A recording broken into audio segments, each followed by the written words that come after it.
conteúdo de hoje é dilatação linear dos sólidos. Para entender um pouquinho, a gente vai falar sobre cada uma dessas palavras separado para depois entender no geral. Quando a gente fala dilatação, o que isso significa? Que o objeto que a gente está analisando, ele vai ter um aumento de tamanho, né? Aqui a gente está estudando o conteúdo de temperatura, então primeiro nós vamos trabalhar somente com a dilatação térmica. O que isso significa? Então, é um aumento de tamanho devido à variação de temperatura. O que a gente já sabe sobre temperatura, né?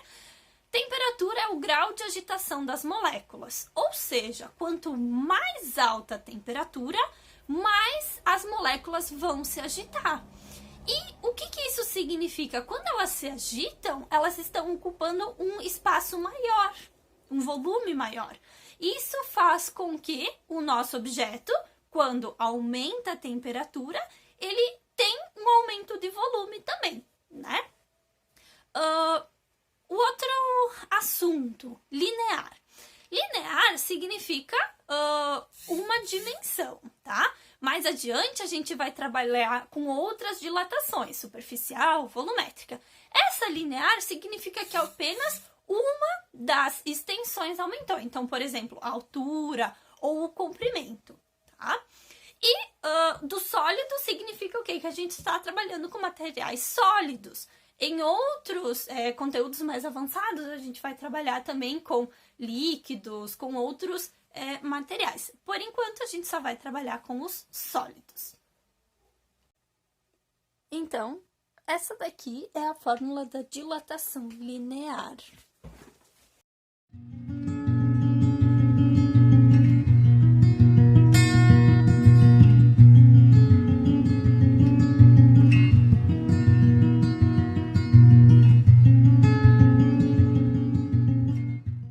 ΔL significa a dilatação linear, onde o alfa representa o coeficiente de dilatação linear, que é dado 1 sobre Kelvin. O L0 representa o comprimento inicial, dado em metros, e o ΔT representa a temperatura dada em Kelvin. Cada material tem o seu coeficiente de dilatação linear.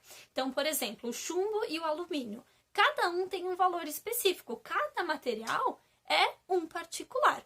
Então, por exemplo, dentre esses dois, aquele que apresentar o maior valor do coeficiente de dilatação, significa que ele vai se expandir mais. Então, entre o chumbo e o alumínio, o chumbo tem um coeficiente maior, ele se dilata mais quando for aquecido a mesma temperatura, certo?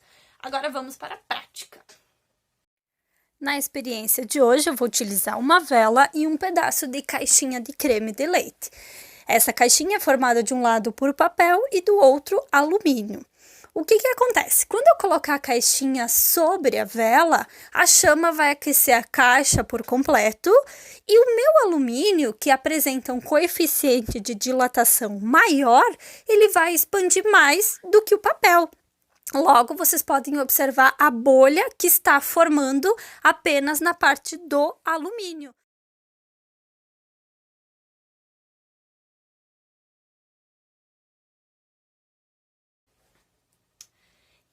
A experiência de hoje serviu para vocês entenderem um pouquinho melhor como é possível um material dilatar diferente do outro. Espero que vocês tenham entendido esse conteúdo e até a próxima!